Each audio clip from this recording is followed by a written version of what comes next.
한국 인터넷에서는 다양한 공포썰이 회자되곤 합니다. 이 중 한 가지 흥미로운 이야기를 한번 풀어보겠습니다. 이 이야기는 밤늦게 홀로 컴퓨터 앞에 앉아 있을 때 가장 으스스하게 다가올 것입니다.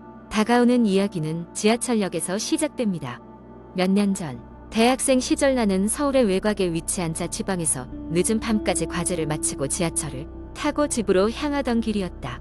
평소 같으면 자정 전에 모든 일을 끝내고 집에 돌아가지만 그날은 유난히 바빴던 하루였다. 결국 막차를 타게 되었다. 내가 탄 지하철에는 피곤해 지친 몇몇 승객들만이 앉아 있었다. 자리에 앉자마자 나는 무거운 눈꺼풀을 견디지 못하고 깜빡 졸았던 모양이다. 눈을 떴을 때는 이미 내가 내려야 할 역을 2정거장 지나친 후였다. 당황한 나는 다음 역에서 급히 내리기로 했다. 나의 행선지인 역은 작은 동네에 위치해 있어 늦은 시간에는 역 근처에 사람이 거의 없었다. 역에서 내리자마자 기묘한 느낌이 들었다. 평소에 익숙했던 그곳이지만 그날 밤은 이상하게 낯설게 느껴졌다. 찬바람이 불어오는 플랫폼에 나밖에 없다는 사실이 오싹했다. 플랫폼을 둘러보니 존재해서는 안 될 것이 눈에 들어왔다. 한쪽 끝에 지하철 역무원 복장을 한 남자가 서 있었다. 강한 직감에 의해 나는 그를 지나치지 않고 조심스레 다가갔다.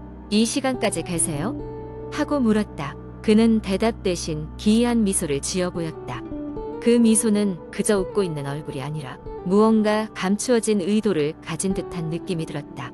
그때 나의 뒤에서 작은 소리가 들렸다. 소리를 쫓아 돌아본 그 순간 남자는 사라져 있었다. 도저히 믿을 수 없는 일이었다. 나는 반사적으로 플랫폼 반대편을 쳐다보았다.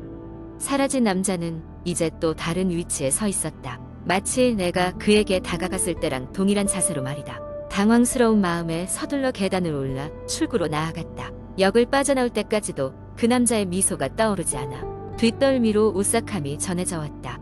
다행히도 역 밖으로 나와 집으로 향하는 도로는 평소처럼 조용하고 인적이 드물었다. 하지만 그날 느꼈던 이상한 느낌은 쉽게 가시질 않았다. 며칠 후 우연히 친구들과의 대화 중 그 기이한 경험을 털어놓았다. 그중 한 친구가 갑자기 얼굴이 어두워지더니 자신이 아는 사실을 설명해 주었다. 그 역에는 수년 전 사고로 사망한 역무원이 있었다는 이야기를 말이다.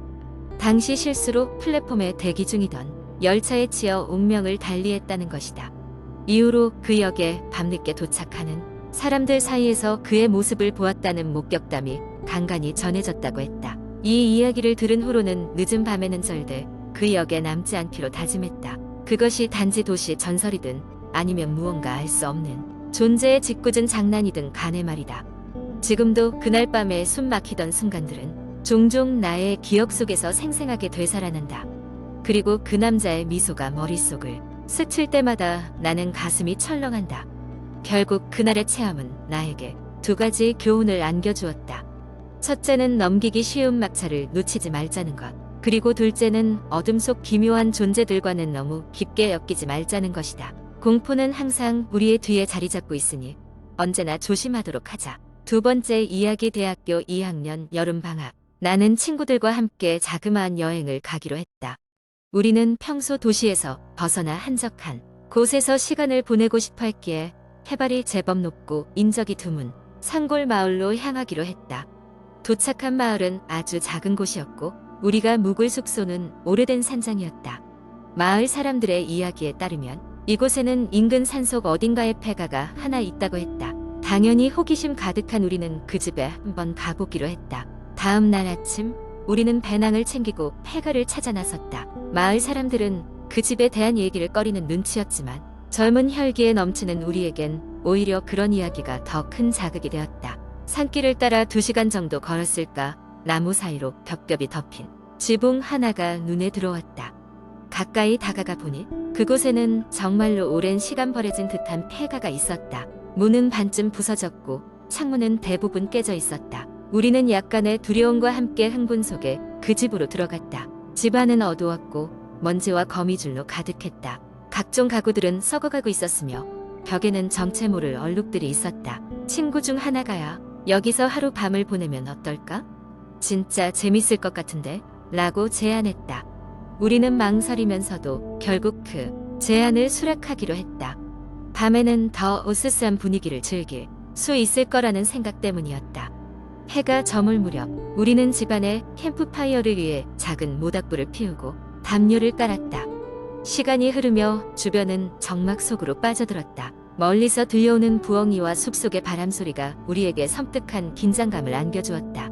한밤중 어느 정도 졸음이 몰려왔을 때였다. 밖에서 누가 집으로 다가오는 것 같은 발소리가 들리기 시작했다. 처음에는 바람소리겠거니 했지만 점점 더 가까워졌다. 친구들과 나는 눈을 마주치며 긴장감에 휩싸였다. 갑자기 아무도 건드리지 않은 문이 삐걱거리는 소리를 내며 열렸다. 아무도 없었다. 우리는 겁에 질린 채 조금 더 그 자리에 앉아 있었다.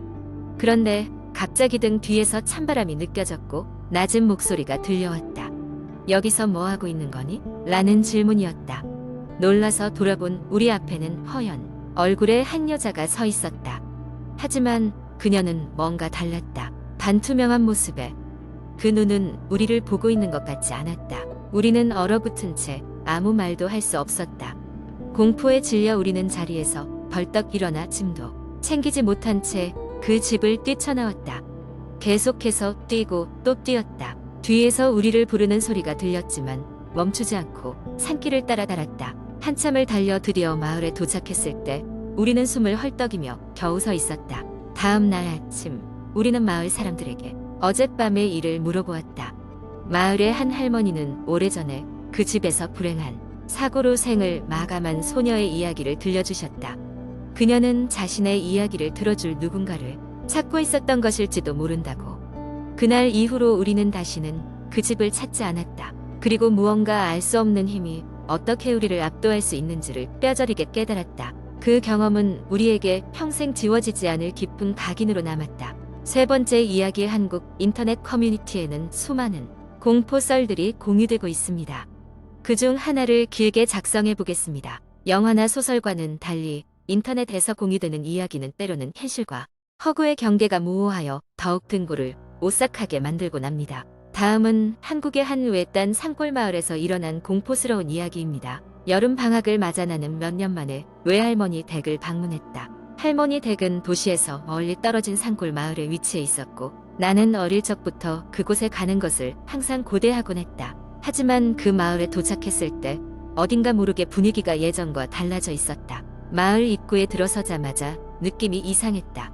집들이 점점 낡아 보였고 길에는 사람의 그림자조차 보이지 않았다. 도착한 첫날 어머니는 마을 사람들이 요즘 이상한 소문을 하고 있다는 이야기를 들려주셨다. 몇 주 전부터 마을에 밤마다 누군가가 이상한 울음소리를 들었다고 했다. 처음엔 산짐승인가 싶어 대수롭지 않게 넘겼다고 했다. 하지만 점차 그 울음소리가 사람의 울음 같다는 말들이 돌기 시작한 것이었다. 외할머니는 마을에서 그다지 멀지 않은 작은 산의 중턱에 살고 계셨다. 밤이 되면 그곳에서도 울음소리가 들릴까봐 걱정이 되었다. 첫날 밤 나는 잠을 이루지 못하고 창문 밖을 내다보았다. 달빛이 환하게 비추고 있었지만 침묵의 무게가 몹시 무거웠다. 그렇지만 첫날 밤은 별일 없이 지나갔다. 둘째 날이 되자 나는 호기심에 마을 주변을 돌아다녔다. 우연히 만난 동네 어르신은 내가 그 이야기에 관심을 보이자 산에 들어가는 것은 위험하다고 경고하셨다. 그 산에는 오래전부터 내려오는 전설이 있는데 어느 여름밤 산에 홀로 들어갔다가 다시 돌아오지 못한 소녀의 영혼이 떠돈다는 것이었다. 전설에 따르면 소녀는 길을 잃고 산속에서 며칠을 헤맸다고 한다. 굶주림과 추위에 시달리던 그녀는 결국 산 비탈에서 떨어져 목숨을 잃었다. 마을 사람들은 그녀의 영혼이 자신의 억울한 죽음을 알리기 위해 밤마다 울부짖고 있다고 믿었다. 그 이야기를 들은 후 나는 더욱 불안해졌다. 하지만 속으로는 단순한 이야기에 불과할 것이라고 생각하려 애썼다. 그러나 그날 밤 나는 잠을 이루기 어려웠다. 한밤중 어렴풋이 들리는 소리에 눈을 떴다. 처음에는 바람 소리인 줄 알았지만 점점 그 소리가 명확해졌다. 마치 어린아이의 흐느끼는 소리처럼 들렸다. 나는 어찌할 바를 몰라 거실로 나갔고 그곳에서 외할머니를 만났다. 외할머니는 이미 깨어 계셨고 너무도 태연한 표정으로 창문을 닫고 계셨다. 바람 소리야? 걱정할 거 없어. 외할머니는 담담히 말씀하셨지만 나는 그것이 틀림없이 인간이 흐느낌이었다는 것을 알았다. 밖은 여전히 적막했다. 그 다음 날 아침 나는 잠들지 못한 채로 해를 맞았다. 밤사이 무슨 일이 있었는지 확인하고 싶은 마음에 일찍 산을 오르기로 결심했다. 아무에게도 알리지 않고 혼자서 산길을 올랐다. 짙은 안개가 끼어 있었고 산속은 매우 조용했다. 한참을 걷다 우연히 지난밤에 소리가 들린 자리와 비슷한 곳에 도착했다. 그곳에는 누군가 놓고 간 낡은 인형 하나가 눈에 띄었다. 인형을 집어들자 왠지 모를 싸늘함이 온몸을 휘감았다. 그때 뒤에서 누군가가 날 부르는 목소리가 들렸다. 너무 놀라 돌아보니 아무것도 없었다. 이제는 분명히 알 수 있었다. 이 산에는 무엇인가가 있었다. 그리고 그 무엇은 우리가 알지 못하는 무언가를 계속해서 전하고자 하고 있었다. 그날 이후 외할머니 댁을 떠나기 전까지 다시는 산을 홀로 오르지 않았다. 할머니는 그저 고개를 저으며 다시 일상으로 돌아가는 것을 권했다. 내가 떠나던 날 마을을 지나쳐 나가는 길에 저 먼 산속에서 여전히 흐느끼는 소리가 들리는 것만 같았다. 그리고 나는 다시는 그 마을로 돌아가지 않았다. 이 이야기는 허구일 수도 있고 어딘가에 몸서리 차지는 현실일 수도 있습니다. 사람들은 두려워하는 것을 피하고 싶어 하지만 동시에 그 미지의 영역에 끌리기도 합니다. 이러한 공포 썰들은 단순한 이야기에 그치지 않고 때로는 사람들의 마음속에 깊은 흔적을 남기기도 합니다.